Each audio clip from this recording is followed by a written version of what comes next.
Est-ce que tu sais pourquoi Christian Bale s'est inspiré de tueurs en série? Christian Bale, c'est un des acteurs majeurs du cinéma contemporain. Et un des rôles qui a particulièrement propulsé sa carrière, c'est son interprétation de Patrick Bateman dans American Psycho. Dans ce film, on suit sa double vie entre Golden Boy triomphant et tueur en série. Et ce qui m'a marqué, c'est que dans certaines scènes, il reprend très précisément des comportements non verbaux observés chez de vrais criminels lorsqu'ils mentent. Par exemple ici, dans cette scène d'interrogatoire. L'inspecteur de police, interprété par William Dafoe, vient questionner Patrick Bateman au sujet de la disparition soudaine d'un de ses collègues. Disparition dont Bateman est évidemment responsable. Pour brouiller les pistes, il invente à sa victime une vie de débauche et observe la réaction de l'enquêteur.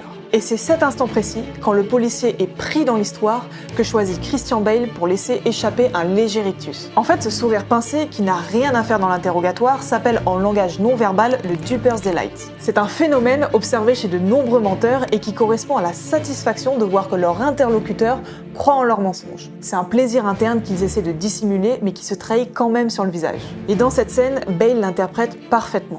Mais attention, le Duper's Delight peut aussi être le signe d'un défaut assez commun chez les jeunes acteurs. En fait, lorsqu'on débute l'acting, on peut faire l'erreur d'être trop concentré sur soi-même et sur l'idée de bien jouer. Et en se jugeant en direct au lieu de vivre réellement la scène, on peut finir par se regarder jouer. Et forcément, si on a l'impression d'avoir réussi, un petit sourire autosatisfait qui n'est pas celui du personnage mais celui de l'acteur peut surgir. Et voilà, si cette vidéo t'a plu, abonne-toi!